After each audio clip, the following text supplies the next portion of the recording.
Hello friends, सभी को गुरुकुल धाम और जीडी कैंपस की तरफ से दिवाली की हार्दिक शुभकामनाएं और ढेर सारों बधाइयाँ।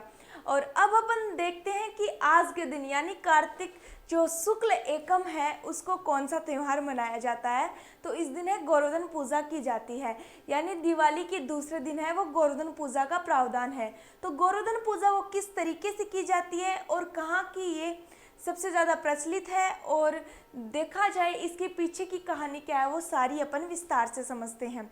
तो देखो, ये जो कृष्ण लीला सभी की देखी हुई है, तो इसमें सभी ने देखा है कि गोवर्धन जो पर्वत है वो कृष्ण भगवान उठाते हैं। तो यानी कि जब द्वापर युग में कृष्ण भगवान का जन्म हुआ था तब इंद्रदेव की है वहाँ के वृंदावन वासी वो इंद्र भगवान की पूजा किया करते थे। तो इस चक्कर में इंद्र भगवान को घमंड आ जाता है कि मैं बारिश का देवता हूँ और मेरे बिना है फसल नहीं हो सकती और मेरे बिना अनाज वगैरह भी नहीं हो सकता, तो ये लोग मेरी पूजा करें।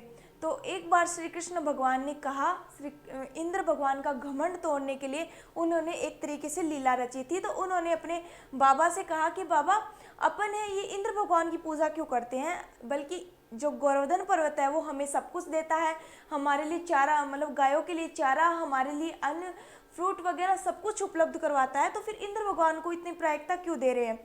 तो अपने लिए देवता तो गोवर्धन पर्वत है। तो फिर वो सब लोग उनकी बात मान के गोवर्धन भगवान की पूजा करने चले जाते हैं। तो उस समय इंद्र भगवान को जब ये चीज़ ज्ञात होती है तो वो क्रोध में आ जाते हैं और क्रोध में वो मूसलाधार वर्षा करनी प्रारंभ कर देते हैं।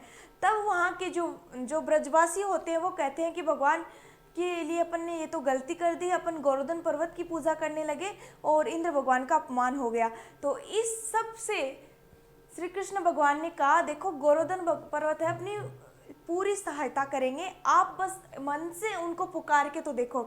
इस बीच श्री कृष्ण ने अपनी कनिष्ठ अंगुली यानी सबसे छोटी अंगुली से पूरा गोवर्धन पर्वत है वो अपनी अंगुली पे उठाया था और 7 दिन तक है वो, जब तक बारिश नहीं रुकी वो वहीं पे ठहरे हुए थे। तो लास्ट में जो भगवान इंद्र है उनका घमंड टूट जाता है और भगवान श्री कृष्ण है वो उनसे क्षमा मांगने आते हैं। तो तब तक देखो ये माना जाता है कि इस दिन 56 भोग भी लगाए जाते हैं। तो 56 भोग का प्रावधान क्या है कि एक दिन में जो यशोदा मैया है अपने कान्हा को 6 प्रकार के भोजन खिलाती थी।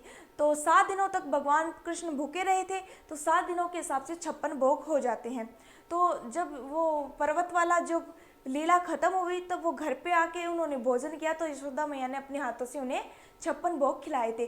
तो सबसे ज़्यादा ये जो गोवर्धन पूजा है वो अपने मथुरा वृंदावन इधर की प्रचलित त्यौहार है और उधर का सबसे ज़्यादा मतलब रौनक वाला त्यौहार है।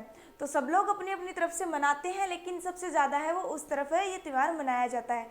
तो अगेन सभी को दिवाली की हार्दिक शुभकामनाएं।